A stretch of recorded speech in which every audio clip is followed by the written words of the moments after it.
بسم اللہ الرحمن الرحیم۔ السلام علیکم ورحمۃ اللہ وبرکاتہ۔ میں آپ کا دوست مظہر خان، آپ میرا فیس بک پیج اور یوٹیوب چینل دیکھ رہے ہیں۔ دوستو، آج دل بہت بوجھل ہے، افسردہ ہے، غمگین ہے۔ پیر کی صبح ہمارے برادر اسلامی ممالک لبنان، شام اور ترکی میں آنے والے شدید زلزلے کے نتیجے میں اب تک کی اطلاعات کے مطابق ہزاروں افراد لقمۂ اجل بن چکے ہیں اور سینکڑوں افراد شدید زخمی ہیں۔ سب سے پہلے تو دعا ہے اللہ تعالیٰ اس حادثے میں جو اس دنیا سے چلے گئے ہیں ان کو غریق رحمت کرے، انہیں جنت الفردوس میں اعلیٰ مقام عطا فرمائے، اور جو زخمی ہیں اللہ تعالیٰ جلد انہیں صحت کاملہ عاجلہ نصیب فرمائے۔ دوستو، دنیا کی تاریخ حادثات اور آفات سے بھری پڑی ہے۔ بعض حادثات اور آفات نے تو انسانی آبادی کے ایک بڑے حصے کو چشم زدن میں صفحۂ ہستی سے مٹا کے رکھ دیا۔ آفات کئی طرح کی ہوتی ہیں، مثلاً سیلاب، طوفان، وبائی امراض، لیکن انسانی زندگی پر زلزلوں کے اثرات دیگر قدرتی آفات کے مقابلے میں کہیں زیادہ خطرناک اور دیر پا ہوتے ہیں۔ ماہر نفسیات کہتے ہیں کہ زلزلے میں بچ جانے والے افراد پر برسوں خوف مسلط رہتا ہے، ڈرونے خواب مسلط رہتے ہیں۔ دوستو، ہم نے اپنی زندگی میں کئی مرتبہ زلزلے دیکھے ہوں گے، ان کی تباہی دیکھی ہوگی، سنا ہوگا، لیکن کیا ہم نے کبھی غور کیا کہ زلزلے کیوں آتے ہیں؟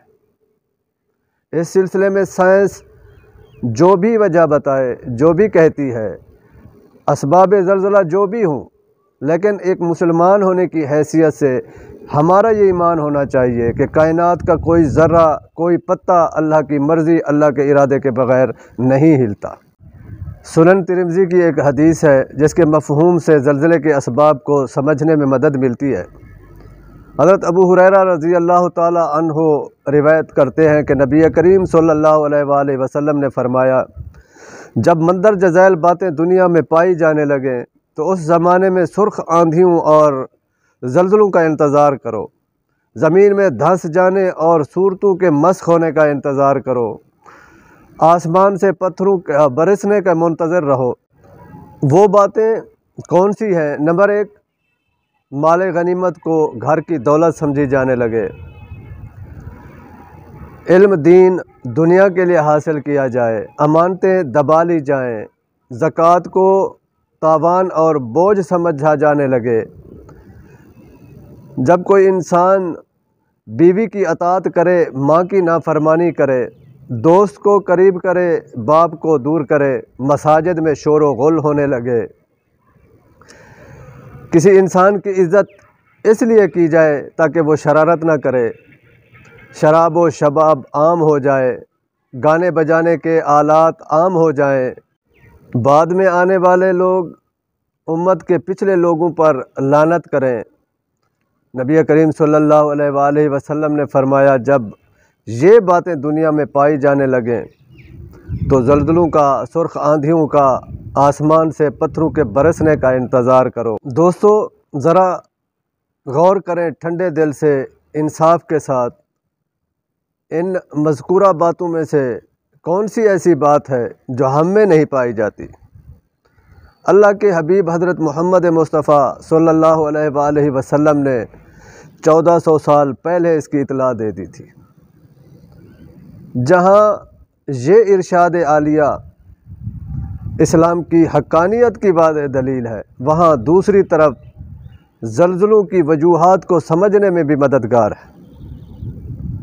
یہ وہی ماحول ہے جس کے بارے میں حضرت عائشہ رضی اللہ تعالی عنہا نے ارشاد فرمایا تھا، جب لوگ زنا کو حلال کر لیں، شراب پینے لگیں، گانے بجانے کے مشغلے کو اپنا لیں، تو اللہ کی غیرت جوش میں آتی ہے اور زمین کو حکم ہوتا ہے کہ زلزلہ برپا کر دیں۔ نبی کریم صلی اللہ علیہ وآلہ وسلم کے دور میں مدینہ منورہ میں زلزلہ آیا تو آپ نے فرمایا، تمہارا رب چاہتا ہے کہ تم اپنی خطاؤں کی معافی مانگو۔ 20 ہجری میں حضرت عمر فاروق رضی اللہ تعالی عنہ کے دور میں زلزلہ آیا تو آپ نے زمین پر ایڑی ماری اور فرمایا اے زمین تو کیوں ہلتی ہے؟ کیا عمر نے تیرے اوپر عدل قائم نہیں کیا؟ زمین کا زلزلہ رک گیا۔ دوستو، اسلام نے دنیا کو یہ حقیقت بھی سمجھائی کہ یہ دنیا عارضی ہے، چند روزہ ہے، اس دنیا نے ایک دن ختم ہو جانا ہے، اور ایک دن ہم سب نے اللہ کے دربار میں جمع ہونا ہے اور اپنی زندگی کا حساب کتاب دینا ہے، اور اسی کو قیامت کہتے ہیں۔ یہ زلزلے اسی قیامت کی یاد دلاتے ہیں۔ یہ زلزلے ہمارے لیے وارننگ ہے کہ ابھی وقت ہے، اپنی اصلاح کر لیں، اپنے اعمال درست کر لیں۔ الغرض، اسلام میں زلزلوں سے متعلق مکمل رہنمائی موجود ہے۔ یہ بات سمجھ میں آتی ہے کہ یہ زلزلے زیر زمین پلیٹوں کے ملنے یا چٹانوں کے کھسکنے سے نہیں، بلکہ انسانوں کی بدعمالیوں کی وجہ سے آتے ہیں۔ یہ زلزلے ہمارے لیے وارننگ ہے کہ ہم اس دنیا میں اپنی اصلاح کر لیں، اپنے اعمال درست کر لیں۔ بعض لوگوں کے نظریات کچھ ذرا مختلف ہوتے ہیں کہ آفات و حادثات یا زلزلوں کا ظہور کسی عبرت یا نصیحت کے لیے نہیں، بلکہ ان کا تعلق طبیعت سے ہے۔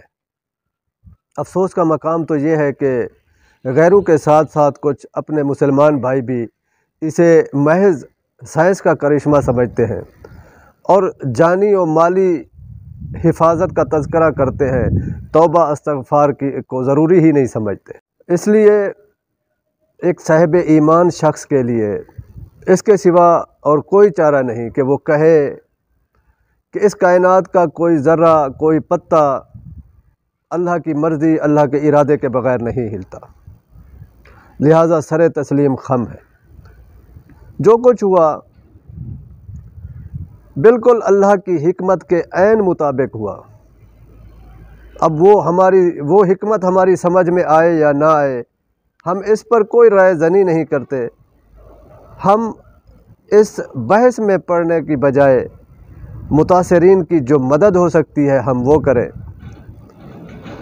اور جو اس دنیا سے چلے گئے اس حادثے کی وجہ سے، اس زلزلے کی وجہ سے، اللہ تعالیٰ ان کی مغفرت فرمائے، ان کے لیے دعائے مغفرت کریں، اور جو موجود ہیں، جو زندہ ہیں، جو زخمی ہیں، اللہ تعالیٰ ان کو جلد صحت کاملہ عاجلہ عطا فرمائے، ان کے لیے دعائے صحت کریں، اور ساتھ ساتھ توبہ و استغفار بھی کریں تاکہ اللہ تعالیٰ امت کو مزید مصائب اور تکلیفوں سے محفوظ فرما لے۔